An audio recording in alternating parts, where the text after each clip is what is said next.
The version of Miguel O'Hara, the Spider-Man of 2099, that you saw in Spider-Verse is not the same guy that you'd find anywhere else. Let's take a look.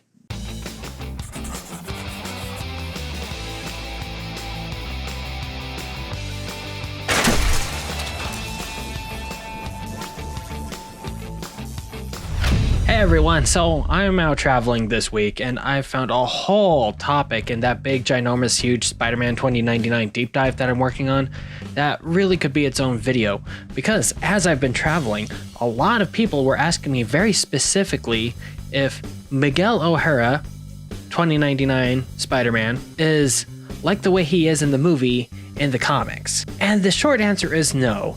Miguel O'Hara, the Spider-Man of 2099, is portrayed very differently in the Spider-Verse movie than he is in comics, cartoons, video games, basically anywhere else that he appears in.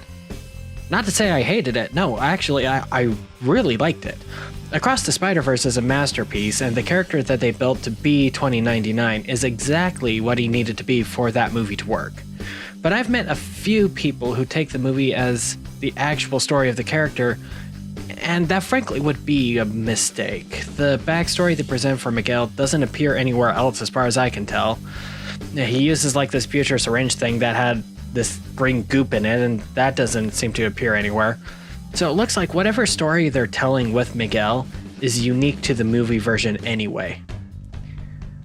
And then, a little bit more troubling, I noticed the discourse around the character and actions from the character himself within that movie don't completely mesh with what the character is like in the comics and other media. Because of his actions in the film, I see him portrayed in fan works as a rather unsavory, kind of gross, terrible character.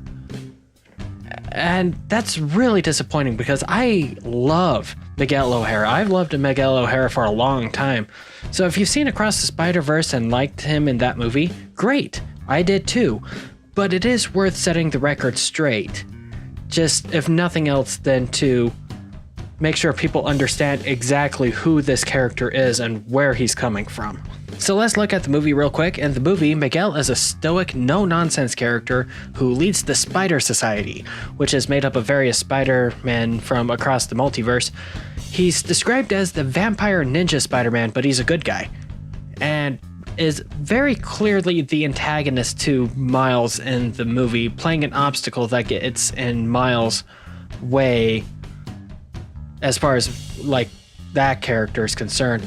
We also see him getting really annoyed and frustrated with the other Spider-Man, particularly any that are Peter Parker, except for Lego. He respects Lego. We all respect Lego. Choosing instead to make a strike team composed of non-Peter Spider heroes, and Peter declares him as the only Spider-Man that isn't funny. And frankly, really none of this could be further from the truth. If we think a little bit about the humor of the character, Miguel has a lot of the same bite that Peter had when it comes to that. I compare some of the snide comments that Peter makes in his 60s and 70s comics, and it's very comparable to the voice that Miguel has. There's a personality difference that plays into it, though, and that was the trait that the movie largely played into. It's been stated before in various comics and various other media that Peter's jokes and wit come from a place of insecurity. When things are tense and when he makes jokes, it's a happy accident the jokes get on the nerves of the villains and give him something of a tactical advantage.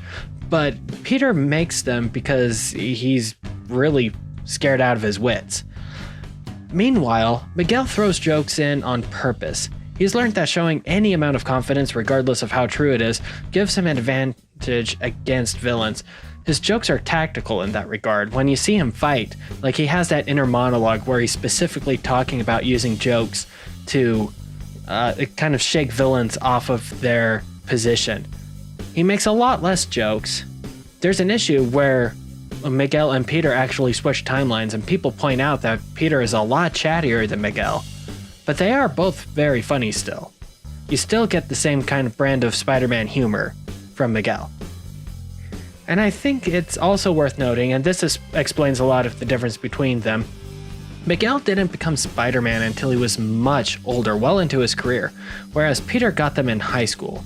Naturally, Miguel is going to come off as more jaded. He lived life in a dystopian, corporate-owned world, and Peter got his powers when his biggest problem was whether or not Liz would go out with him on Saturday.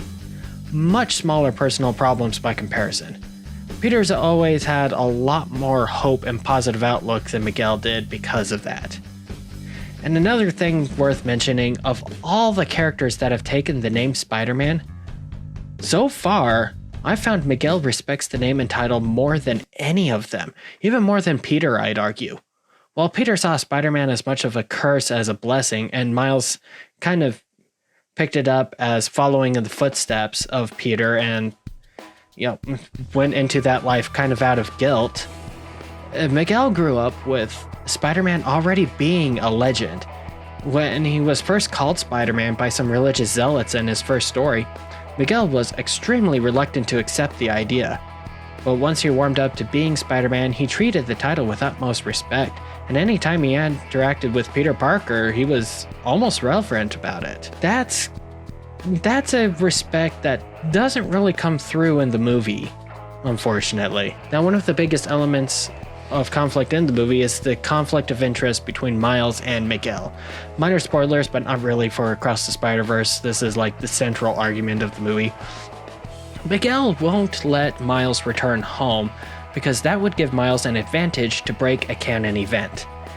In the movie, when a canon event is broken, the universe that the break happened in starts to decompose.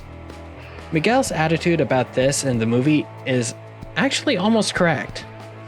See, Miguel comes from a world where small acts, regardless of how many small acts you do, don't do much to change anything. Remember, he's cyberpunk. He's from a dystopian future where everything is run by corrupt organizations with corrupt enforcers. Because of this, Miguel has always been a big picture thinker, always looking for the way to do the most good with the least amount of actions. But that doesn't mean he leaves people by. Miguel does go out of his way to help the one person against the many, and he's definitely a hero of the people as much as Peter's or Miles. The difference here is that when cataclysmic events are about to happen and there's a person in danger along the way, Peter and Miles will likely stop for the smaller event, risking the bigger events getting worse, while Miguel would try to contain the bigger threat as early as possible and then deal with the fallout. And there's that word, cyberpunk. The movie implies that Miguel is a stickler for rules, unbending, and he kind of has a stick up his butt. But any story you read him in comics, it's almost the opposite. He's a brilliant scientist that works for an evil corporation and is constantly trying to undermine it. He fights with freedom fighters as Spider-Man, and fights in rebellions and stuff, and is a constant thorn in Alchemax's side. He's basically this guy, but in the future, and with a genetic lab. And maybe he'll do this all in the next movie, which is why this kind of became its own video. The subject isn't very future-proof because as far as Miguel is concerned with the Spider-Verse movies, a lot could happen and change in the next installment of that series. But Miguel is usually the kind of person that would look beyond the initial problem, rather than accept that universes dissolve when you break a canon event. He's the kind of guy who'd probably try to figure out what it is that makes these canon events so important, and how he can still break those events without breaking the multiverse. It's strange to me that Miguel would kind of stop at the point where he's at and not try to look deeper. But that's all speculation. In short, Miguel is very different in the comics and everywhere else than he is from the movie. So I wanted you all to be prepared for that, and I highly encourage you to check out his comics, because he's a different character than in the movie, and it might strike something for you. His original series has 46 issues in it, with some crossover events and a few mini-series to end out the story.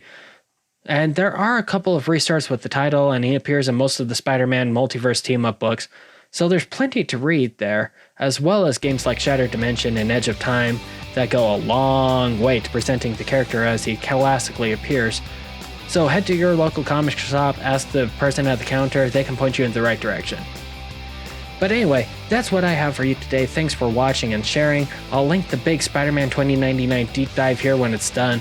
And here's another video YouTube thinks you might be interested in. And yeah. So until next time, thank you for joining me. Have a great day, and remember to always be your best self.